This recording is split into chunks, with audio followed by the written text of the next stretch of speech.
Hello and welcome to this episode of the English Contractions series.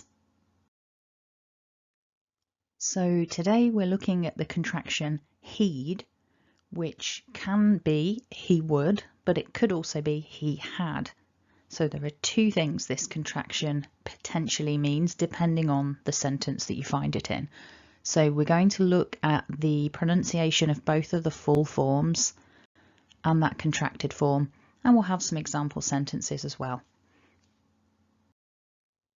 So first off then, he would. We're looking at he would. The first part here on the left, he has that long E vowel, and then we've got would. He would. When we contract that, he'd is what we're after. He'd. So how we achieve this contraction then, we keep the beginning part, we've got he, but we lose the w and the So when we get rid of those two sounds, what we're left with is he'd. So thinking about a couple of examples then to get us really practicing this contraction. So remember, we're focusing on he'd. Repeat after me, nice and loud. He'd love that book. Again, he'd love that book. Another one then, again with a he'd. He'd like another one. Now for the second time round, let's also think about some connecting, because like ends with that k, and then we've got a vowel sound. We sort of blend them together. So repeat after me, nice and loud.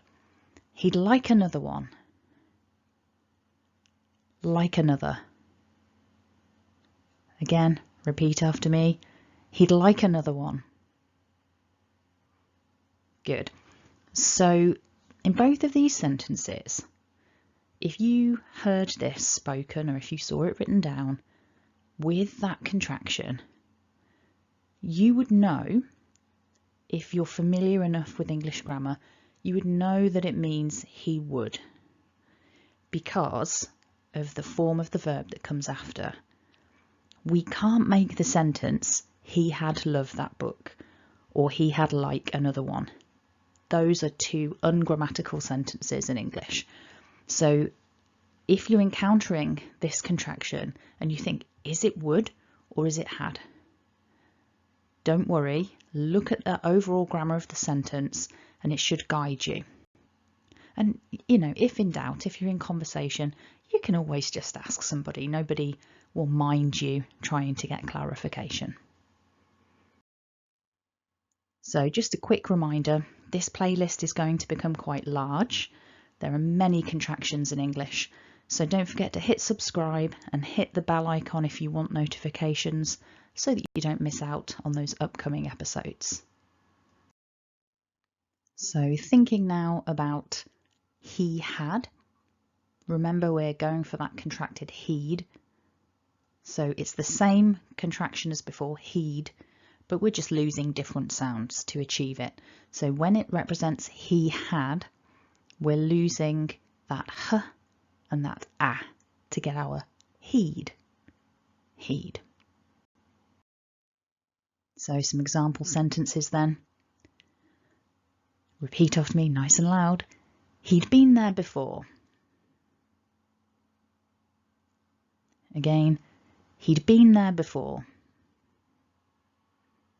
And just for information, it's worth noticing that I pronounced been with the E sound, but you will also hear people say been, which is a sort of weaker form of the word. So you will hear people say he'd been there before. Another one then, he'd already gone. Now hopefully you noticed a bit of a blend there between words. So repeat after me with that little link because of that consonant vowel. He'd already gone. Great. So I hope you found that useful. If you did, go ahead and click like. Feel free to leave me a comment below if you've got any questions, or if you find any sentences with the contraction he'd and you're not sure which it represents, he would or he had, feel free to leave that comment below and I'll let you know. Based on the grammar of the sentence, it should be clear to me if it's not clear to you, and I'm very happy to help you out. Thanks for watching and have a lovely day.